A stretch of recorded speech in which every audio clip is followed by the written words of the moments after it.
Bribka Edi Purwanto, oknum polisi di Polsek Muara Padang, Polres Banyu Asin, Sumatera Selatan yang viral pasca melakukan intimidasi dan pengancaman kepada seorang warga menggunakan senjata tajam, ditetapkan sebagai tersangka oleh penyidik Satuan Unit Pidana Umum Polrestabes Palembang.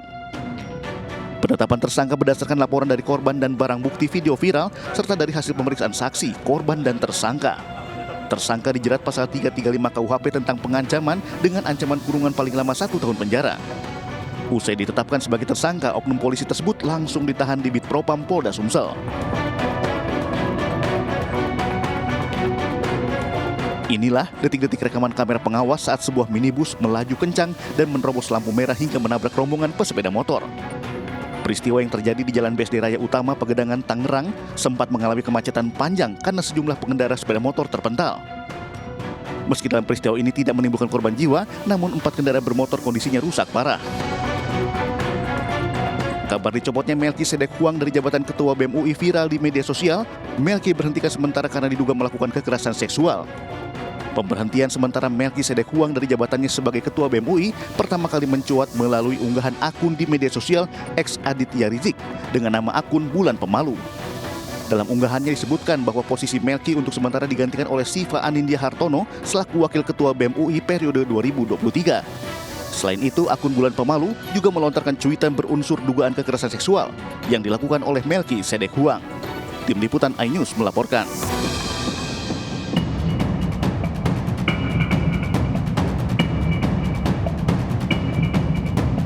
Lawannya kan senior-senior juga. Iya, nanti disiapkan ya. Makasih ya.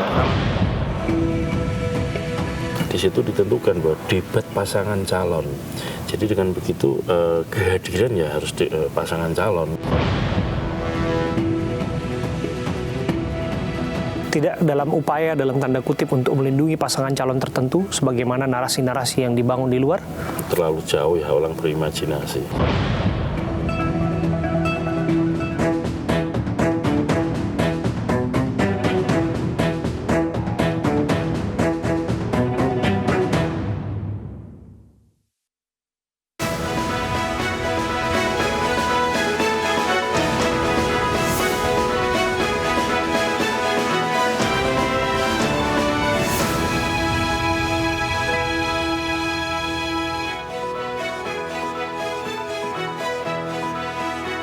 Selamat malam pemirsa, Komisi Pemilihan Umum akan menggelar debat kedua Pilpres 2024 dengan menghadirkan para calon wakil presiden 22 Desember 2023. Ketiga calon wakil presiden mengaku siap menghadapi debat perdana tersebut, termasuk calon wakil presiden nomor 2 Gibran Rakabuming Raka.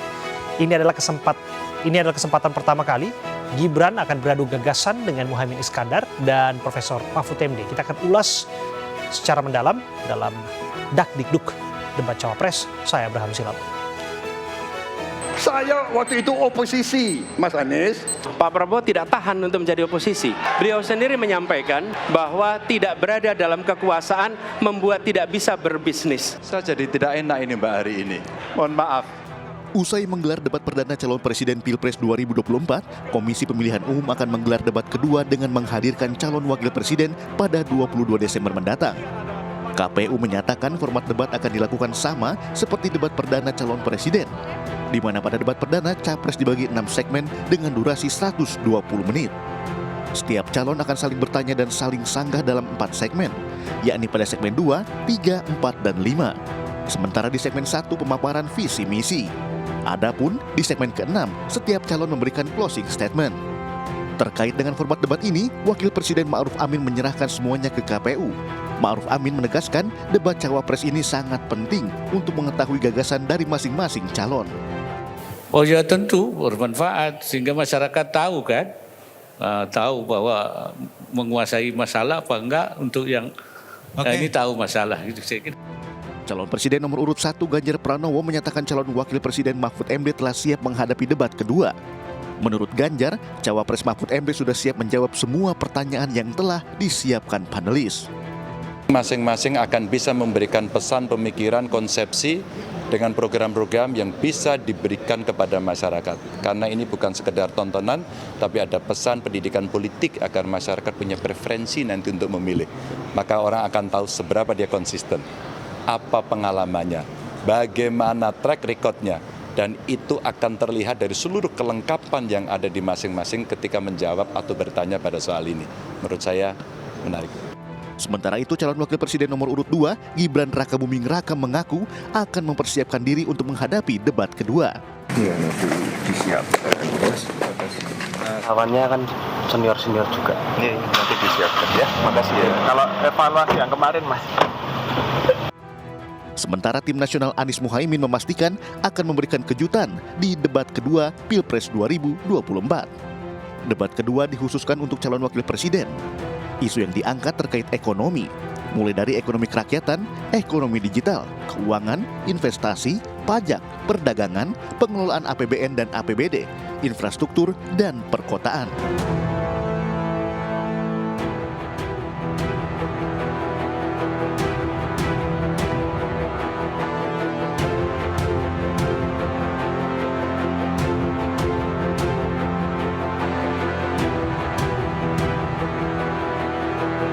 Sobat, saya sudah bersama dengan Ketua KPU Republik Indonesia, Pak Hasyim Asyari, yang akan menjelaskan kepada kita seperti apa format debat edisi kedua dari 5 sesi debat yang disiapkan oleh Komisi Pemilihan Umum Republik Indonesia dalam kontestasi Pilpres 2024. Terima kasih sudah bersama kami, Pak Hasyim. Kalau kita bandingkan kemarin di pelataran KPU, sampai pada ada alasan untuk memindahkan ke gedung di JCC Assembly Hall ini, seperti apa, Pak?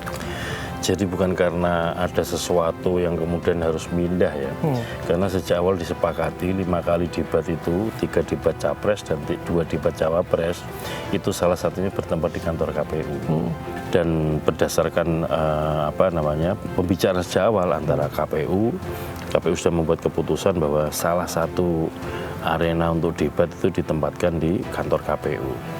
Artinya secara model tetap sama, modelnya seperti arena, karena kita lihat kan kemarin itu di pelataran gedung KPU kan dikelilingi oleh masing-masing penonton. Jadi kalau untuk format debat sudah disepakati juga sejak awal bahwa kesempatan 3 kali debat untuk capres, maka yang tampil capres. Betul. Atau calon presiden. Kemudian 2 kali debat cawapres, calon wakil presiden, itu juga cawapres yang tampil. Dan untuk durasi waktu dan segala macam, formatnya persis sebagaimana debat pertama. 120 menit kontennya ya? 20 menit substansinya untuk debat itu ya. Dibagi 6 segmen. Ada 6 segmen. Segmen pertama nanti cawapres menyampaikan visi misi programnya. Kemudian untuk segmen kedua dan ketiga itu nanti menjawab pertanyaan yang disiapkan oleh panelis. Dan yang menyampaikan pertanyaan juga seperti kemarin moderator. Kemudian segmen 4 dan 5 masing-masing cawapres nanti diberi kesempatan untuk mengajukan pertanyaan kepada masing-masing cawapres dan memberikan respon terhadap pertanyaan tersebut. Dan yang segmen ke-6 atau yang terakhir closing statement atau pernyataan akhir. Jadi persis format seperti itu. Dan rencana untuk yang kedua nanti kurang lebih istilahnya itu semi town hall ya. Penampilan masing-masing cawapres nanti itu. Dan kalau di penampilan pertama kemarin capres kan tidak ada podium. Nah, disepakati masing-masing tim pasangan calon berdasarkan evaluasi mengusulkan agar ada podium kecil lah untuk penampilan masing-masing cawapres. Dan itu nanti akan digunakan seterusnya untuk debat sampai debat terakhir. Artinya panelis dalam hal ini masih bertindak sama, hanya sebagai penyusun pertanyaan dan semuanya akan dipandu oleh moderator. Betul. Jadi semuanya tim panelis kita minta tolong, KPU minta tolong untuk membantu menyiapkan pertanyaan-pertanyaan yang sifatnya kontekstual ya. Kontekstual artinya situasi kekinian dan untuk 5 tahun ke depan. Karena kan kita cara pandangnya prospektif ke depan ya. Capres-cawapres yang akan menjadi presiden, wakil presiden untuk 5 tahun ke depan. Pak Hasyim, kami juga harus dalami, ada beragam kritik yang masuk dari perhelatan debat Capres edisi pertama, edisi perdana ya. Salah satunya adalah yang berharap sesungguhnya penonton tidak mengganggu bagaimana jalannya penonton yang di debat. Arena. Penonton yang ada arena. Ini kaitannya dengan konsentrasi dari masing-masing kandidat untuk menyampaikan gagasannya. Jadi sebagaimana kesepakatan awal, masing-masing tim pasangan calon disiapkan atau disediakan kuota 75 orang. Bahwa kemarin di dalam satu perdebatan yang namanya orang itu kan larut dalam emosi, terbawa inilah ya suasana suasana begitu kita evaluasi kemarin. Sehingga kemudian salah satu caranya ya satu ada komitmen di antara masing-masing pasangan calon dengan timnya dan juga para pendukung atau undangan yang ikut hadir supaya kemudian konsisten lah untuk menjaga ketertiban, kenyamanan debat dan konsentrasi selama masing-masing pasangan calon berdebat atau berdiskusi ya. Yang kedua, untuk memudahkan pengaturan disepakati masing-masing tim pasangan calon menyiapkan LO, liaison officer yang kemudian ditugaskan untuk katakanlah mengendalikan para pendukung yang ikut hadir. Sorotan tidak hanya tertuju pada penonton, tapi juga tertuju pada kandidat. Karena berkaca dari apa yang terjadi dalam debat perdana, disebutkan ada gestur seperti pemandu sorak dari cawapres nomor urut 2 dan sudah diberikan teguran oleh KPU terhadap yang bersangkutan. Apa yang dilakukan KPU untuk memastikan bahwa hal-hal serupa tidak terjadi lagi karena sudah ada tata tertib dan formatnya kan? Jadi begini, berbagai macam catatan, kritik itu kita jadikan bahan evaluasi. Sehingga setelah debat yang pertama tanggal 12 Desember, itu kita menyelenggarakan rapat 14 Desember dengan tim pasangan calon. Semua hal yang menjadi catatan masukan kita bahas, termasuk di forum itu kita sampaikan teguran supaya kemudian masing-masing pasangan calon yang hadir tidak membuat gerakan atau apa yang kira-kira itu seperti memberikan kode atau arahan untuk memberikan semangat para undangan pendukung yang hadir di tempat debat.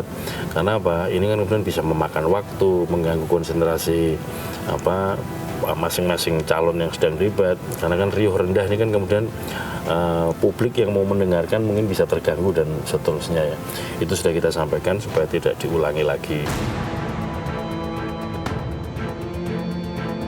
Kami memahami bahwa semua pasangan calon impersonal ya, masing-masing kan orang-orang yang secara politik sudah dewasa lah, sudah malang melintang di dunia politik, sehingga kami meyakini bahwa komitmen di dalam hasil evaluasi itu akan dijadikan pegangan bersama untuk menjaga ketertiban dan kelancaran debat berikutnya.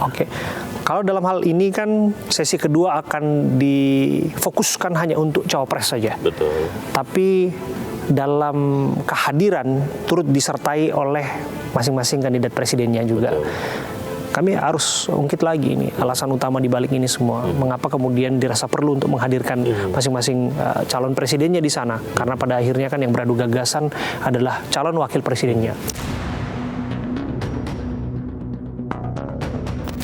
Yang harus kita ingat bersama ada dua hal ya, bahwa yang pertama di Undang-Undang Pemilu nomor 7 2017 salah satu metode atau bentuk kampanye untuk pemilu presiden itu adalah debat.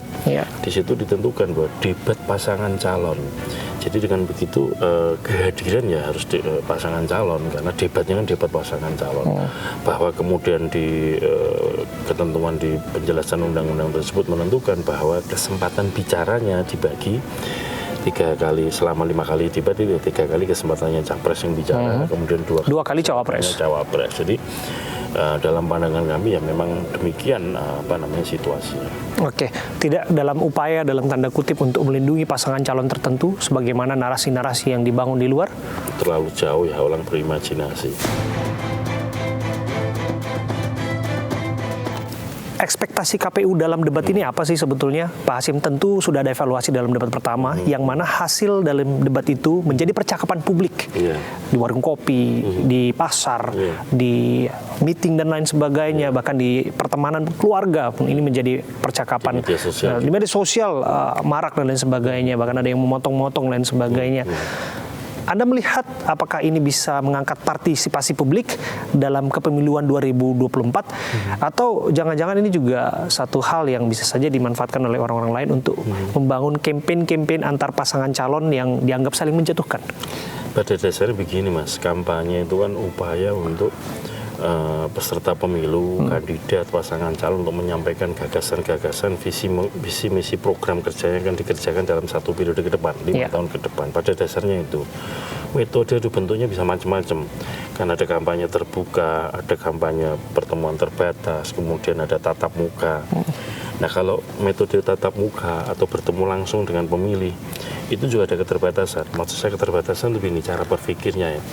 Konstitusi kita mengatur bahwa calon presiden, wakil presiden dinyatakan menang atau dinyatakan sebagai terpilih itu kalau memperoleh suara lebih dari 50% suara sah nasional. Satu. Yang kedua, kemenangan itu harus tersebar di lebih dari separuh jumlah provinsi di Indonesia. Kalau provinsi sekarang 38, kalau dibelah dua kan 19 nih. Maka lebih dari 19 kan minimal 20 provinsi dia harus menang. Dan di setiap provinsi menangnya minimal 20%. Itu untuk menjangkau secara fisik, Mas. Jumlah kabupaten kita 514 dan durasi waktu kampanye hanya 75 hari itu hampir nggak mungkin. Sehingga dengan begitu melalui siaran debat ini bisa menjangkau lebih luas kalangan pemilih kita. Dan kemudian yang ini sering jadi apa namanya beberapa waktu terakhir ini sering jadi pembahasan. Sebelum debat, perdebatan tentang debat dalam waktu seminggu menjelang debat itu kan luas sekali orang memperdebatkan ini debat gimana sih dan seterusnya. Sudah mulai dipanasi dulu. Ya, dan setelah debat menjadi perbincangan yang luas. Setidak-tidaknya ini kalau kita cara pandangnya positif ya, berarti banyak orang yang concern terhadap atau fokus terhadap kampanye presiden. Terlepas bahwa penilaiannya bisa positif, bisa negatif terhadap pasangan calon tertentu atau capres-cawapres tertentu. Ini kan masing-masing punya pendukung, masing-masing punya pengagum dan seterusnya. Ini menjadi bagian dari dinamika kontestasi ya. Tetapi kalau kita ambil positifnya berarti orang konsentrasi, ingin memperhatikan, ingin terlibat di dalam debat sehingga banyak usulan lewat media maupun yang lewat Japri atau lewat grup pun banyak sekali. Jadi kami memandang ini positif bahwa masyarakat kemudian peduli terhadap pemilu, peduli kepada capres-cawapresnya dalam kampanye. Harapannya itu bisa meningkatkan partisipasi publik dalam pemilu setidaknya 2024. Menggugah kesadaran lah bahwa visi misi program pasangan calon presiden itu sesuatu yang penting untuk diketahui oleh publik. Cara pandangnya, posisinya ketika menghadapi kasus seperti ini, masing-masing posisinya seperti apa, itu menjadi sesuatu yang penting. Bahwa terlepas nanti akan mempengaruhi pilihan atau tidak, itu kan kita serahkan semua kepada pemilih ya. Karena mereka secara independen kemudian di bilik TPS akan menentukan pilihannya. Terima kasih sekali lagi Ketua KPU Republik Indonesia, Pak Hasyim Asyari, sudah berbincang bersama dengan kami. Terima kasih. Pemirsa, usai jeda kita akan berbincang bersama dengan Sri Kandi Muda yang mewakili ketiga paslon terkait persiapan debat Cawapres. Jangan kemana-mana, kami kembali saat lagi untuk Anda.